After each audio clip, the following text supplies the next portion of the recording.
Hey everyone, Jim here, and I'm in downtown Nashville, Tennessee, where today was the very last all-day stakeholder workshop held by the Federal Railroad Administration team that's putting together the long-distance train study that Congress told FRA it had to do.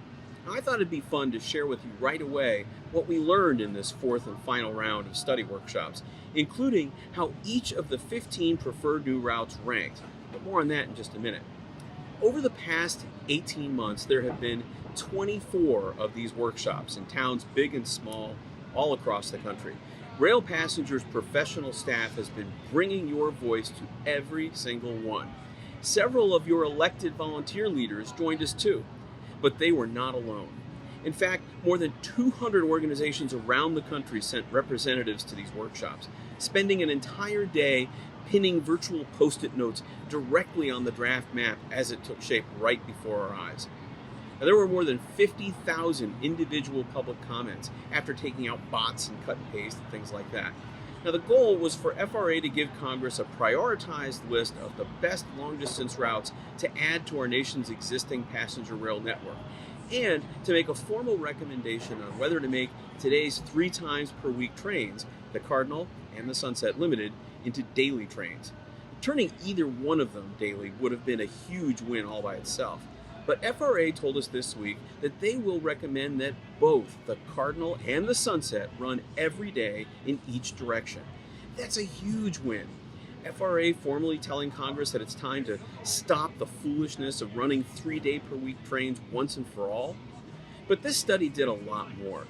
The team took all of the accumulated suggestions and requests and maybe cries in the wilderness from those 200 plus workshop participants and turned them into segments mapped onto the existing North American rail network. Then, between last summer and this spring, the study team racked and stacked all of those segments and routings. They discarded some of them, they rethought others, to come up with a final list of 15 new long-distance passenger rail routes. Now, if you squint real hard, a few of them look a lot like trains that many people treasured and then lost. The Floridian, the Pioneer. Now, let's be clear. All 15 new routes made the cut. That's why they're called preferred. The segments and services that were not worth pursuing didn't find their way onto the final list. The team threw them away after last summer's workshops. The team then took each of the preferred new routes and ranked them according to how complex they would be to start, how well they satisfy congressional direction to improve lives in rural areas or in poorer parts of the country or on tribal lands. And they also looked at an order of magnitude assessment of how much it might cost to get these new routes rolling. Easier, less costly, more shared infrastructure, more benefits, higher up on the list, and so on. Here's how it shook out. Top priority was Houston to New York City via New Orleans, Mobile, Montgomery, and Atlanta, and then on up to Chattanooga, Roanoke, Lynchburg, Lorton, D.C., Philly, and then finishing up in New York City.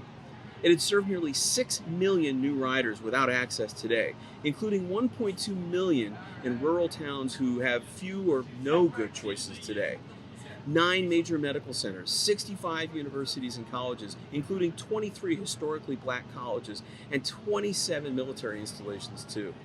Chicago to Miami came in very close second with around $3 billion in initial passenger-focused capital needed, and operating costs as low as $78 million a year.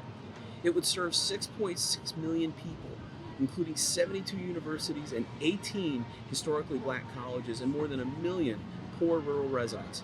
Now, rounding out the list in order is Dallas-Fort Worth to New York, Denver to Houston, Los Angeles to Denver, Phoenix to Minneapolis-St. Paul, San Antonio to Minneapolis-St. Paul, San Francisco to Dallas, Detroit to New Orleans, Dallas to Atlanta, Denver to Minneapolis-St. Paul, Dallas to Miami, Seattle to Denver, and El Paso to Billings. Now, in my view, there were a couple of quick wins that didn't seem to make the cut. Can anyone say Broadway Limited? Pittsburgh might well have been a real no-brainer to get a new long-distance route going with very, very little money. And we'll include those kinds of suggestions and more in our responses to FRA. But I had to tell myself what I've been telling all of you on the phone, via email, or every other way I can. This long-distance study is a baby step. It's not a service development plan. It's not advanced engineering. It's just step 1 of 6. in the FRA project pipeline. Even so, it's still important. FRA will make an incredibly compelling case to Congress for committing to a real, sustained, and funded effort to build out the train network we all need and deserve. We hope it will also create a lot of momentum for tackling the challenges that were out of scope for this study, but absolutely smack in the middle of the critical path for success.